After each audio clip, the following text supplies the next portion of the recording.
Alright there guys, and welcome back to another video. Right, so it's Halloween tomorrow, if you didn't know.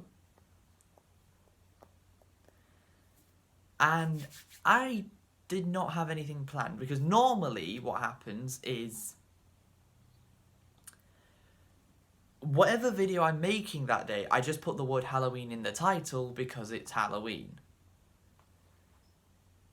In 2017, I can't remember if I actually did that. In 2018, I definitely did. In 2018, I did a Friday the 13th video with Jay Connor and Rowan on Halloween, which was ironic. I'm playing Friday the 13th, a horror movie, which is based on a horror movie franchise, on the day of Halloween, which is another horror movie franchise.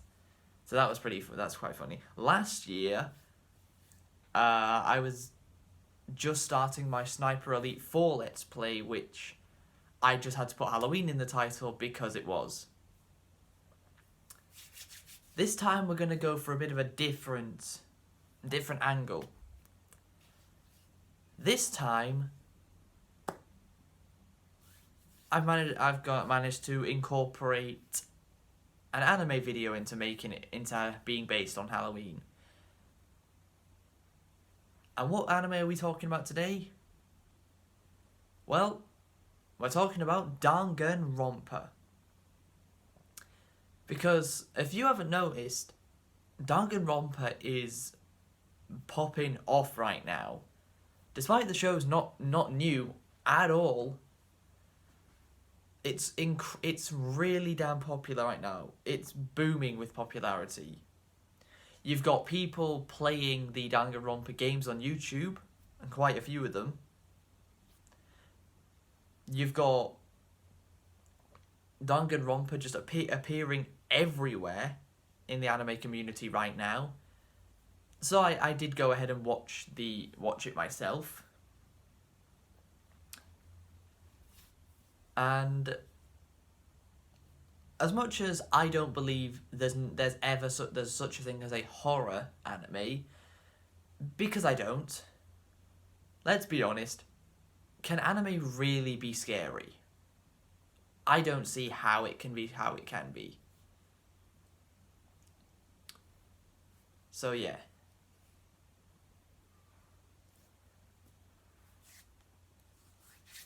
And despite Danganronpa having the horror genre attached to it, I don't believe it's scary, because to me it's not. But we are going to talk about the psychological aspect of the show. That's what we're talking about today. The basic premise of Danganronpa is 16 students all enter this high school called Hope's Peak. And the second they enter the building, they are knocked out. They wake up and they see that they are trapped in the school. And there is, as I said, 16 of them. All coming from different backgrounds, but all being led to the same place. And they have to participate in what is called a mutual killing game that is set up by Monokuma, a black and white bear. Who, if you've watched the dub of Danganronpa, you'll know that the guy that voices Monokuma also voices Sunahara in Clannad. So, every time I heard him speak in the first few episodes, I always thought of Sunahara. Which works because Monokuma is actually a pretty funny character. Basically, the only way to escape Hope's Peak is to kill everyone else.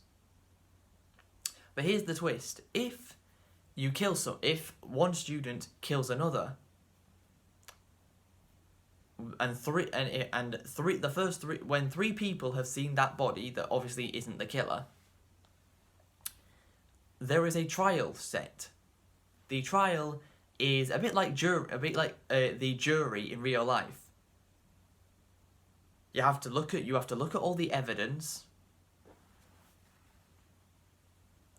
look at all the evidence, and find out who is the killer.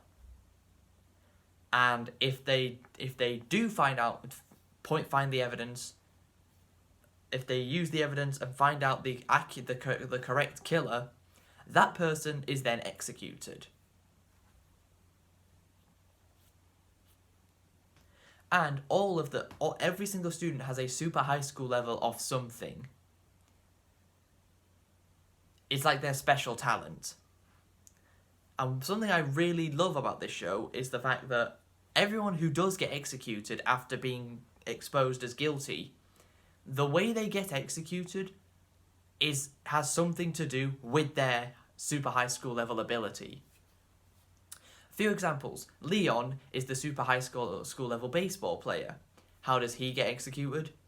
By getting pelted with baseballs from a cannon. It just works. That's his ability, and that's what ends up killing him. Then we have Owada, the super high school level biker. How does he die? Gets killed in a cage on a motorbike.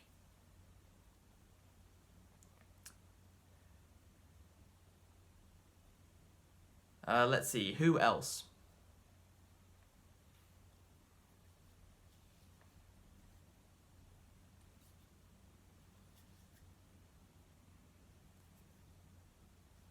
Well, we have my favourite female character, Celestia.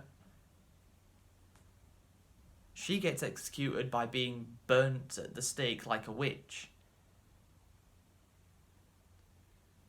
That doesn't really have anything to do with her super high school level ability, which is Gambler.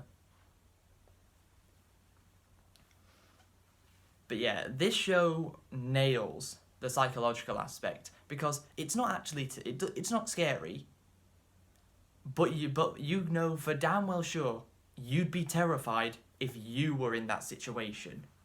If you were in a mutual killing game where the only way to survive is try not to be killed by anyone, kill someone, and hopefully not get found out.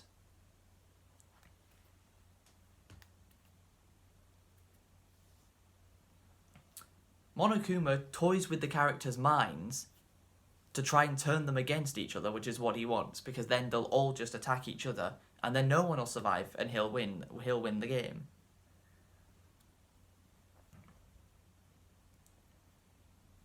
His only problem is one of the students has a super high school level detective ability, which is Kirigiri, who, spoiler, dies in Danganronpa 3.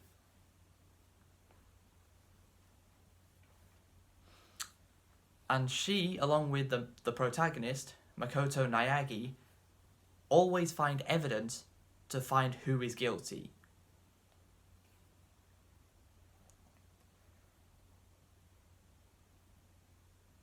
Even when Naegi gets convicted and voted guilty despite he didn't kill anyone, he still gets saved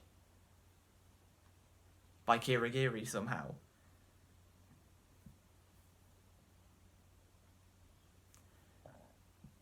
And also, the show has a trap. If you've seen it, you obviously know who the trap is. And don't lie.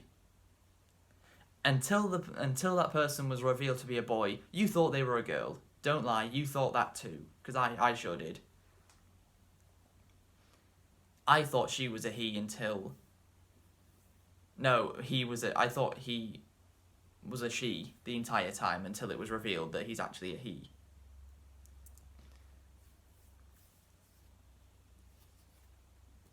But then it gets revealed that Junko Enoshima, who was the only person to be killed not by the mutual killing game, but by Monokuma himself, which is actually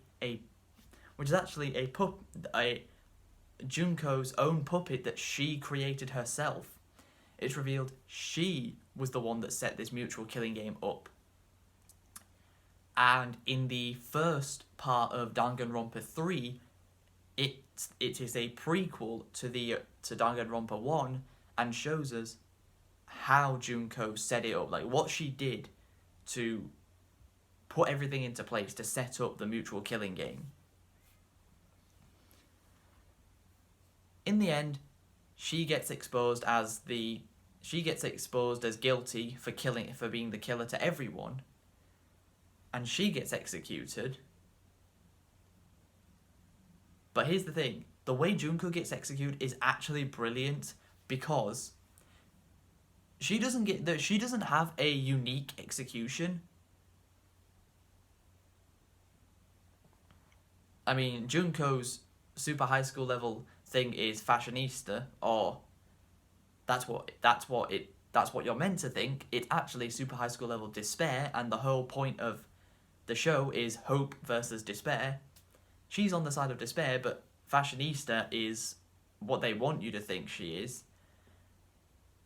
If you look at the way she dresses and the amount of makeup she wears, you can understand why they're trying to push that onto you, make you think that. But yeah, the way Junko is executed is every single execution that has already happened in the show, she has all of them happen to her. The baseballs, the bike, the burning, the getting crushed, which was supposed to be Nayagi's execution until Kirigiri saved him. And only a few people make it out alive. Nayagi, Hagakure, Asahina, Kirigiri, Togami, and Fukawa.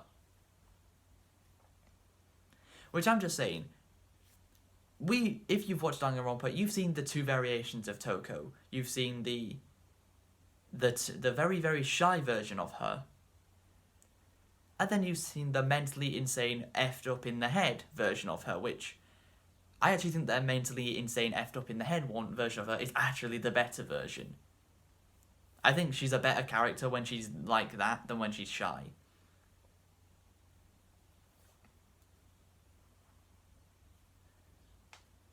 And I'll briefly go into Danganronpa 3. The first part of it is a prequel, of course, to the first show, showing you how Junko set up the mutual killing game. The second one is another mutual killing game where Monokuma returns, only nobody actually had to kill each other. And they didn't. Everybody who died killed themselves. There was no killer. It was everyone and no one at the same time. But the twist on the Danganronpa 3 version of the mutual killing game compared to the first one is there were these bracelets that everyone had to wear, and it had a forbidden action written on them. Basically, whatever it said on it, whatever your forbidden action is, it's something that you are not allowed to do. Example. Nayagi's was he isn't allowed to run. So if he ran at any point while wearing it, he would die. He would just die because it would inject him with something that would just kill him. Asahina's was can't be punched or kicked. She gets shot in the just above her foot near the end of Danganronpa 3, but that's not a punch or a kick. Therefore, it doesn't kill her. And Kirigiri's is one we don't find out until she dies. It was her forbidden action is making it to the fourth night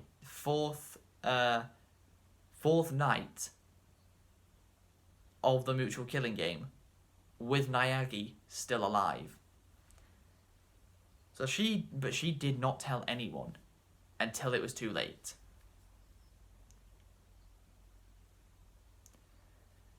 So the way that Junko brainwashed a lot of the students, brainwashed a ton of people into siding with despair over hope,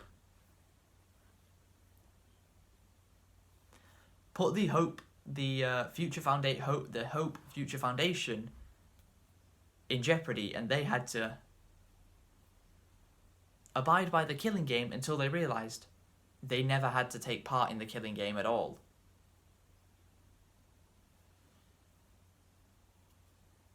Brainwashing is a lot of what happens in this show.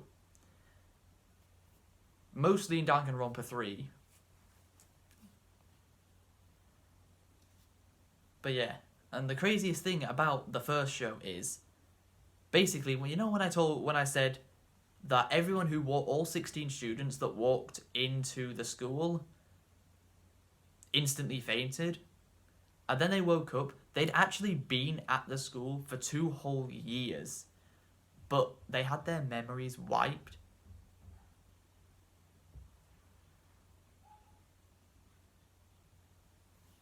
They so they didn't even know. But they'd actually been there a lot longer than they thought. But yeah, Danganronpa, with its popularity exploding out of nowhere, it does its psychological aspect incredibly well. Horror, not so much, because I don't believe there is such a thing as a scary anime, and the horror genre is kind of wasted when it comes to anime. But yeah, that's going to be your Halloween video for 2020. I hope you guys have enjoyed. Please be sure to leave a like, subscribe if you're new, follow me on all my social medias, and if you guys have watched Danganronpa, tell me what you thought of it in the comments, and who your favourite character is. My favourite male character is Monokuma, and my favourite female character is still Celestia, but Asahina is a close second. But until next time, catch you later.